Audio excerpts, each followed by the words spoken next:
ഈ യോഗത്തിൻ്റെ അധ്യക്ഷൻ തലശ്ശേരി അതിരൂപതയുടെ കത്തോലിക്ക കോൺഗ്രസ് പ്രസിഡന്റ് ബഹുമാനപ്പെട്ട ഫിലിപ്പ് സാറെ, നമ്മുടെ ഈ യോഗം ഉദ്ഘാടനം ചെയ്യുവാൻ നമ്മോടുകൂടി ആയിരിക്കുന്ന തലശ്ശേരി അതിരൂപതയുടെ ആർച്ച് ബിഷപ്പ് അഭിനന്ദമാർ ജോസഫ് പാമ്പ്ളാനി പിതാവേ, തലശ്ശേരി അതിരൂപതയിലെ എല്ലാ അപ്പോസ്റ്റലേറ്റുകളുടെയും ചുമതലയുള്ള പെരിയ ബഹുമാനപ്പെട്ട വികാരി ജനറൽ അച്ഛൻ മോൺസിഞ്ഞോർ സെബാസ്റ്റ്യൻ പാലാക്കുഴിയച്ച, കത്തോലിക്ക കോൺഗ്രസിൻ്റെ ആഗോള പ്രസിഡന്റ് ബഹുമാനപ്പെട്ട ആരാധ്യനായ പ്രൊഫസർ രാജീവ് കൊച്ചുപറമ്പിൽ സാർ ഉൾപ്പെടെയുള്ള ഗ്ലോബൽ സമിതി, രൂപതാ സമിതി, ഫൊറോന സമിതി, യൂണിറ്റ് തല കത്തോലിക്ക കോൺഗ്രസ് ഭാരവാഹികളെ, ബഹുമാനപ്പെട്ട ഫൊറോന ഡയറക്ടർ അച്ഛന്മാരെ, ബഹുമാനപ്പെട്ട വൈദികരെ, ബഹുമാനപ്പെട്ട ഇടവക കോർഡിനേറ്റർമാർ, ബഹുമാനപ്പെട്ട കമ്മിറ്റിക്കാർ, കത്തോലിക്ക കോൺഗ്രസിൻ്റെ സമുന്നതരായ നേതാക്കളെ, ബഹുമാനപ്പെട്ട സിസ്റ്റേഴ്സ്, സ്നേഹമുള്ള സഹോദരന്മാരെ, ഞാൻ ആദ്യത്തെ ആമുഖ പ്രഭാഷണമായതുകൊണ്ടാണ് ഇത്രയും ദീർഘമായിട്ട് അഭിസംബോധന ചെയ്തത്. ഇനി മുതലുള്ള എല്ലാ അഭിസംബോധനകളും 3 പേരുടെ പേര് മാത്രം പറഞ്ഞാൽ മതി. യോഗാധ്യക്ഷൻ ഫിലിപ്പ് സാറിൻ്റെയും അഭിനന്ദ പിതാവിൻ്റെയും ഗ്ലോബൽ പ്രസിഡന്റിൻ്റെയും. ബാക്കിയുള്ളവരെ എല്ലാവരെയും ഒറ്റ വാക്കിൽ അഭിസംബോധന ചെയ്യണമെന്ന് വിനീതമായി അഭ്യർത്ഥിക്കുകയാണ്. എങ്കിലേ നമ്മൾ ഉദ്ദേശിച്ചതുപോലെ 2 മണിക്ക് പ്രോഗ്രാം തീർക്കാൻ സാധിക്കുകയുള്ളൂ. അല്പം താമസിച്ചാണ് നമ്മൾ ഓടുന്നത്. 8 മിനിറ്റാണ് എനിക്ക് അനുവദിച്ചിരിക്കുന്നത്. അതുകൊണ്ട് ഞാനത് 3 മിനിറ്റ് കുറച്ച് 5 മിനിറ്റിലേക്ക് എത്തിക്കാൻ പരിശ്രമിക്കുന്നതാണ്. അതിനു മുമ്പ് ഇന്ന് നമ്മൾ കണ്ട ഈ വീഡിയോ അവതരണം ഞങ്ങളുടെ തന്നെ ബാച്ചുകാരനും നമ്മുടെ അതിരൂപത അംഗവുമായ ബഹുമാനപ്പെട്ട സെബാസ്റ്റ്യൻ മണപ്പാത്ത് പറമ്പിലച്ഛൻ നിർമ്മിച്ചതാണ്. നമ്മുടെ കത്തോലിക്ക സമുദായത്തെക്കുറിച്ചും നമ്മുടെ മലബാർ കുടിയേറ്റ ചരിത്രത്തെക്കുറിച്ചും ഈ കുടിയേറ്റ ചരിത്രത്തിലെ അഭിമന്യ പിതാക്കന്മാരിലൂടെ, ബഹുമാനപ്പെട്ട വൈദികരിലൂടെ, നമ്മുടെ സമുദായ നേതാക്കന്മാരിലൂടെ ഈ പ്രദേശത്ത് നാം കൈവരിച്ച സമുന്നതമായ സാമൂഹിക, രാഷ്ട്രീയ, സാമ്പത്തിക വിജയത്തെക്കുറിച്ചും നമ്മുടേതായ തനതായ വ്യക്തിമുദ്ര പതിപ്പിക്കുവാനും സാധിച്ചതിൻ്റെ ഒരു ചരിത്രമാണ് നമ്മൾ കണ്ടത്. ബഹുമാനപ്പെട്ട സെബാസ്റ്റ്യൻ അച്ഛൻ ഇപ്പോൾ കോട്ടയത്ത് പാവപ്പെട്ട കുട്ടികളെ, സ്ട്രീറ്റ് ചിൽഡ്രൻ ആയിട്ടുള്ള കുട്ടികളെ എടുത്ത് വളർത്തുകയാണ്. അദ്ദേഹത്തെ നന്ദിയോടെ സ്മരിക്കുവാൻ ഞാൻ ആഗ്രഹിക്കുകയാണ്. പ്രിയമുള്ളവരെ, കത്തോലിക്ക കോൺഗ്രസ് എന്ന് പറഞ്ഞാൽ ഈ കേരള പൊതുസമൂഹത്തിൽ ആർക്കും അവഗണിക്കാൻ സാധിക്കാത്തൊരു ശക്തിയായി സമീപകാലത്ത് വളർന്നിട്ടുണ്ട് എന്നുള്ളത് നിസ്തർക്കമായൊരു കാര്യമാണ്. അതിന് കാരണം നമ്മുടെ അഭിമന്യ പിതാക്കന്മാർ, നമ്മുടെ അൽമായ നേതാക്കന്മാർ ഒരു മനസ്സോടെ ഒരുമിച്ച് നിന്ന് പ്രവർത്തിക്കുവാൻ തുടങ്ങിയതാണ്. പ്രിയപ്പെട്ടവരെ, ഇന്ന് തന്നെ നമ്മുടെ ഈ സമ്മേളനത്തിന് വേണ്ട എല്ലാ പ്രചോദനവും നമുക്ക് നൽകിയത് നമ്മുടെ ഇടയിലുള്ള അഭിമന്യ മാർ ജോസഫ് പാമ്പ്ളാനി പിതാവാണ്. മാർ ജോസഫ് പാമ്പ്ളാനി പിതാവിനെ കുറിച്ച് ഒരു വാക്ക് പറയാതെ എനിക്ക് ഈ പ്രഭാഷണം തുടങ്ങുവാൻ സാധിക്കുകയില്ല. കാരണം അഭിമന്യ പിതാവാണ് ഈ മലബാർ മേഖലയിൽ എന്ന് മാത്രമല്ല ഈ കേരളത്തിലുടനീളം കത്തോലിക്ക കോൺഗ്രസിനും കേരള സഭയ്ക്കും കൃത്യമായ ദിശാബോധം നൽകിക്കൊണ്ട് നമ്മുടെ സമുദായത്തെ മുന്നിൽ നിന്ന് നയിക്കുന്നത്. ഇവിടുത്തെ രാഷ്ട്രീയ പ്രവർത്തകര്, ഇവിടുത്തെ സർക്കാരുകള് അഭിമന്യ പിതാവിന്റെ ശബ്ദത്തിന് മുമ്പിൽ, അഭിമന്യ പിതാവിന് മുമ്പിൽ കാതോർക്കുന്നത് നമുക്കെല്ലാവർക്കും കാണാവുന്ന കാഴ്ചയാണ്. ആരാണ് ഈ പിതാവിന് ഇത്രയധികം ശക്തി നൽകിയത്? ഈ പിതാവിന് ഇത്രമാത്രം ശക്തി നൽകുന്നത് ഞാൻ പറയും ഇവിടെ ഇരിക്കുന്ന നമ്മൾ ഓരോരുത്തരുമാണ്. കത്തോലിക്ക സമുദായത്തിലെ, ക്രൈസ്തവ സമുദായത്തിലെ ഓരോ അംഗവുമാണ് അഭിമന്യ പിതാവിലൂടെ നമുക്ക് വേണ്ടി സംസാരിക്കുവാൻ പിതാവിനെ ശക്തനാക്കുന്നത്. അഭിമന്യ പിതാവിനെയും നമ്മുടെ സിനഡ് പിതാക്കന്മാരെയും സഭാ നേതൃത്വത്തെയും ശക്തിപ്പെടുത്തുന്നത് ശക്തമായ അൽമായ നേതൃത്വമുള്ളപ്പോഴാണ്. ബഹുമാനപ്പെട്ട രാജീവ് കൊച്ചുപറമ്പിൽ സാറ് നമ്മുടെ ഇടയിലുണ്ട്. കത്തോലിക്ക കോൺഗ്രസിന്റെ ആഗോള നേതാവാണ് അദ്ദേഹം. പാലാക്കാരനായ, നമ്മുടെയൊക്കെ തറവാടാണ് പാല എന്ന അഭിമാനത്തോടെ നമുക്ക് പറയുവാൻ സാധിക്കും. പാലാക്കാരനായ രാജീവ് സാറിലൂടെ നമ്മുടെ കത്തോലിക്ക കോൺഗ്രസിന്റെ പ്രവർത്തകര് സഭാ നേതൃത്വത്തോട് ചേർന്ന് നിന്ന് ഒരു മനസ്സോടെ പ്രവർത്തിക്കാൻ തുടങ്ങിയതിന്റെ ചരിത്രമാണ് കഴിഞ്ഞ മാസങ്ങളിൽ നമ്മൾ കണ്ടത്. അത് അതിജീവന യാത്രയിലൂടെ, വന്യമൃഗങ്ങളുടെ ആക്രമണത്തിനെതിരെയുള്ള സമരങ്ങളിലൂടെ, കളക്ടറേറ്റിനും സെക്രട്ടേറിയറ്റിനും മുമ്പിലുള്ള വിവിധങ്ങളായ ജനകീയ സമരങ്ങളിലൂടെ നമ്മൾ തെളിയിച്ചു കഴിഞ്ഞു. പ്രിയപ്പെട്ടവരെ, നമ്മുടെ സമുദായം ആരുടെയും പിന്നിലല്ല. ഈ നാട്ടിൽ നിർണായക ശക്തിയാണ് കത്തോലിക്ക സമുദായമെന്ന് പൊതുസമൂഹത്തെയും രാഷ്ട്രീയ പാർട്ടികളെയും നമുക്ക് ബോധ്യപ്പെടുത്തേണ്ടതുണ്ട്. അതിനായി നമ്മൾ ഒരുമിച്ച് നിൽക്കേണ്ടത് ആവശ്യമാണ്. ആരെങ്കിലും വെള്ളം കൊണ്ട് തരുവാണ് ഉപകാരം. ആരും ഇങ്ങോട്ട് നോക്കുന്നില്ല. പ്രിയപ്പെട്ടവരെ,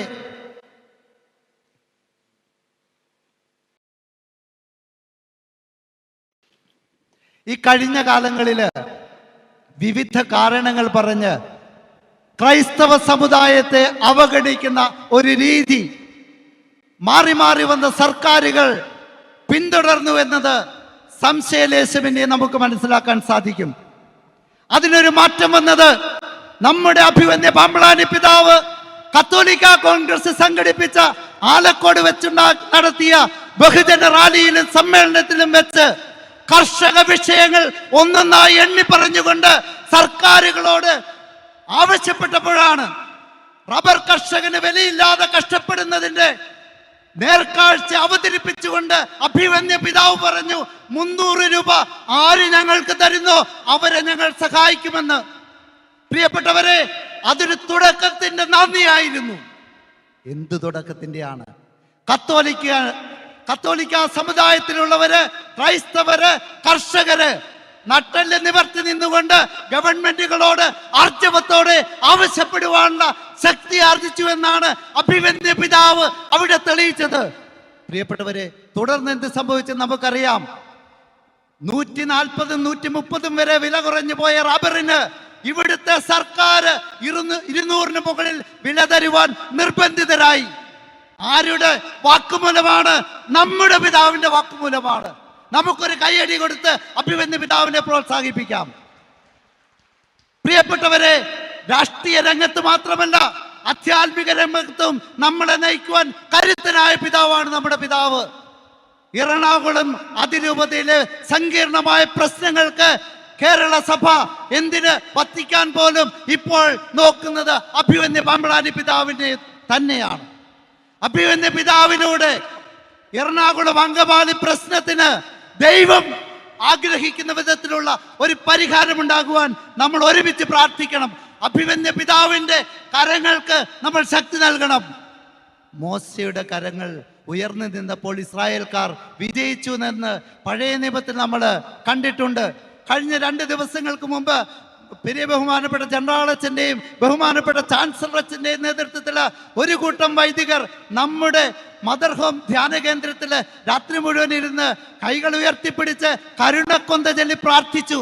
പ്രിയപ്പെട്ടവരെ, പരസ്പരം പഴിചാരാതെ ദൈവ കരുണയിൽ ആശ്രയിച്ച് അഭിവന്യ പിതാവിലൂടെ ദൈവം ആ അതിരൂപതയില്, നമ്മുടെ സ്വന്തം സിറോ മലബാർ സമൂഹത്തിന്റെ അവിഭാജ്യമായ ആ അതിരൂപതയിൽ സമാധാനത്തിന്റെ ഒരു രംഗം സൃഷ്ടിക്കട്ടെ എന്ന് നമുക്ക് പ്രാർത്ഥിക്കാം. പ്രിയപ്പെട്ടവരെ, കത്തോലിക്ക കോൺഗ്രസ് ആർക്കും അവഗണിക്കാൻ പാടില്ലാത്ത വിധം ശക്തിപ്പെട്ടു എന്ന് ഞാൻ പറഞ്ഞു. അത് വെറുതെ പറഞ്ഞതല്ല. ഇന്നത്തെ മാധ്യമ രംഗത്ത്, ഇന്നത്തെ ഗവൺമെന്റുകളുടെ പ്രതികരണങ്ങളിൽ നമുക്കത് കാണുവാൻ സാധിക്കും. കഴിഞ്ഞ കാലഘട്ടത്തില് കേരളത്തിലെ സാധാരണക്കാരായ ജനങ്ങൾക്ക്, വളരെ പ്രത്യേകിച്ച് വനമേഖലകളില്, മലയോര മേഖലകളിൽ താമസിക്കുന്നവരുടെ ജീവനെ പന്താടുന്ന വിധത്തില് വന്യമൃഗങ്ങള് ഈ നാട്ടിലിറങ്ങി കൂത്താടിയപ്പോൾ അതിനെതിരെ പ്രതികരിക്കുവാൻ ഇവിടെ കത്തോലിക്ക കോൺഗ്രസ് ഉണ്ടായിരുന്നു. ബഹുമാനപ്പെട്ട രാജീവ് സാറിന്റെ നേതൃത്വത്തില് കേരളത്തിൽ അങ്ങോളം ഇങ്ങോളം നമ്മൾ വിവിധങ്ങളായ പ്രക്ഷോഭങ്ങൾ നടത്തി. മുഖ്യമന്ത്രിയോട് ബഹുമാനപ്പെട്ട രാജീവ് സാറും മറ്റ് കത്തോലിക്ക കോൺഗ്രസ് നേതാക്കളും ഞാൻ ഉൾപ്പെടെ കേരള സമൂഹത്തിന് ദോഷകരമായി ഭവിക്കുന്ന നിർദ്ദിഷ്ട ജനദ്രോഹ വന നിയമങ്ങൾ പിൻവലിക്കണമെന്ന് ആവർത്തിച്ചതിന് ഗുണമുണ്ടായി. പ്രിയപ്പെട്ടവരെ, മുഖ്യമന്ത്രി അത് തള്ളിക്കളഞ്ഞു എന്നത് നമ്മുടെ വിജയമാണ്, കത്തോലിക്ക കോൺഗ്രസിന്റെ വിജയമാണ്. നമ്മൾ ഒരുമിച്ച് നിന്നാൽ നമ്മുടെ സമുദായത്തിന് വേണ്ടി അനേകം കാര്യങ്ങൾ ചെയ്യുവാൻ നമുക്ക് സാധിക്കും. കൂട്ടായ്മയാണ് പ്രധാനം. ചിലർക്കൊക്കെ ഒരു വിചാരമുണ്ട്, കത്തോലിക്ക കോൺഗ്രസ് എന്ന് പറഞ്ഞാൽ അത് സഭയ്ക്ക് സമാന്തരമായൊരു സംവിധാനമാണ് എന്ന്. അതങ്ങനെയല്ല എന്ന് നമ്മൾ തിരിച്ചറിയണം. സീറോ മലബാർ സഭയുടെ ഔദ്യോഗിക സമുദായ സംഘടനയാണ് കത്തോലിക്ക കോൺഗ്രസ്. ഈ കത്തോലിക്ക കോൺഗ്രസിന്റെ നേതൃത്വം അഭിമന്യ പിതാക്കന്മാരും നമ്മുടെ ആത്മായ നേതാക്കളും തന്നെയാണ്. ഇവിടെ ഒരു നാണയത്തിന്റെ ഇരുവശങ്ങളായിട്ടാണ് നമ്മൾ പ്രവർത്തിക്കുന്നത്. ആധ്യാത്മിക മേഖലയില് നമ്മുടെ ആധ്യാത്മിക ഗുരുക്കൾ നമുക്ക് മാർഗനിർദ്ദേശം തരുമ്പോൾ, ഭൗതികമായ, രാഷ്ട്രീയമായ, സാമൂഹ്യമായ, സാംസ്കാരികമായ മേഖലകളില് നമ്മുടെ ആത്മായ നേതാക്കൾ നമ്മളെ നയിക്കും, നമുക്ക് വേണ്ടി സംസാരിക്കും. അതിന് നമ്മൾ പ്രാപ്തരാകേണ്ടതുണ്ട്. അതുകൊണ്ടാണ് ഇത്തരത്തിലുള്ള ഒരു നേതൃയോഗം നമ്മുടെ ഇവിടെ വിളിച്ചു കൂട്ടിയിരിക്കുന്നത്. അഭിമന്യ പിതാവും ബഹുമാനപ്പെട്ട ജനറാളച്ചനും മറ്റനേകം വൈദികരും ഇവിടെ സന്നിഹിതരാണ്. അവരൊക്കെ നമുക്ക് തരുന്ന പ്രോത്സാഹനത്തിന് നമ്മൾക്ക് അവരോട് നന്ദിയുണ്ട്. പ്രിയപ്പെട്ടവരെ, നമ്മൾ ഒരുമിച്ച് നിൽക്കണം. വിഭജിച്ചു പോയാൽ, വിഘടിച്ചു പോയാൽ നമുക്ക് ശക്തിയില്ല. വരാൻ പോകുന്ന തിരഞ്ഞെടുപ്പുകളിൽ കൃത്യമായ രാഷ്ട്രീയ നിലപാടുകൾ നമ്മൾ എടുക്കും. അഭിമന്യ പിതാവ് അതിനെക്കുറിച്ച് തീർച്ചയായും സംസാരിക്കും. ഇന്ന് ഒക്കെ നമ്മൾ കേട്ട ബജറ്റ് പ്രഖ്യാപനങ്ങളെ കുറിച്ച് നമ്മൾ പ്രതികരിക്കേണ്ടതുണ്ട്. ഞാൻ അതിനെക്കുറിച്ച് അധികം പറയുന്നില്ല. അഭിമന്യ പിതാവിന് തന്നെ അതിനെക്കുറിച്ച് പറയുമെന്ന് എനിക്ക് ഉറപ്പുള്ളത് കൊണ്ട്, ബഹുമാനപ്പെട്ട രാജീവ് സാറ് അതിനെക്കുറിച്ച് പറയുമെന്ന് എനിക്ക് ഉറപ്പുള്ളത് കൊണ്ട്, പ്രിയപ്പെട്ടവരെ, നമുക്കൊരുമിച്ച് നിൽക്കാം. ഒരു വാക്കുകൂടി പറയാൻ എനിക്ക് ആഗ്രഹമുണ്ട്. ഇന്ന് അനേകം യുവജനങ്ങൾ ഇവിടെയുണ്ട്. കത്തോലിക്ക കോൺഗ്രസ് യൂത്ത് കൗൺസിലിന്റെ ചാർജ് ബഹുമാനപ്പെട്ട ട്രഷറർ നമ്മുടെ സുരേഷ് സാറിനെയാണ് ഏൽപ്പിച്ചത്. സുരേഷ് സാറ് ഈ കഴിഞ്ഞ ചുരുങ്ങിയ ദിവസങ്ങൾ കൊണ്ട്, അല്ലെങ്കിൽ ആഴ്ചകൾ കൊണ്ട്, നമ്മുടെ അതിരൂപതയിലെ എല്ലാ ഫൊറേനകളിൽ നിന്നും തെരഞ്ഞെടുത്ത യൂത്ത് കൗൺസിലർമാരെ, യൂത്ത് കോർഡിനേറ്റർമാരെ ഇവിടെ സംഘടിപ്പിച്ചിട്ടുണ്ട്. ഞാൻ പ്രത്യേകം സുരേഷ് സാറിനെ അഭിനന്ദിക്കുകയാണ്. ഒരു കയ്യടി കൊടുക്കാം നമുക്ക്. 150ഓളം യൂത്ത് കൗൺസിലർമാര് ഇവിടെ ഇന്ന് ഉണ്ട്. കത്തോലിക്ക സമുദായത്തിന്റെ ശക്തരായ പോരാളികളായി ഒരു കത്തോലിക്ക യൂത്ത് ബ്രിഗേഡ് നമ്മൾ സ്ഥാപിക്കും. അതിന് തലശ്ശേരി അതിരൂപത ഇന്ന് ഇവിടെ തുടക്കം കുറിക്കുകയാണ്. ഈ യൂത്ത് ബ്രിഗേഡിനെ കേരളത്തിലുള്ള എല്ലാ രൂപതകളിലേക്കും നമ്മൾ വ്യാപിപ്പിക്കും. പ്രിയപ്പെട്ടവരെ, ഇനി പ്ലേറ്റും ഗ്ലാസും അന്വേഷിച്ച് നമ്മൾ പോകേണ്ടതില്ല. നമ്മുടെ കത്തോലിക്ക യുവജനങ്ങൾ നമ്മുടെ അഭിമന്യ പിതാക്കന്മാരുടെ നേതൃത്വത്തിൽ, കത്തോലിക്ക നേതാക്കന്മാരുടെ നേതൃത്വത്തിൽ സുസജ്ജമായിരിക്കുകയാണ്.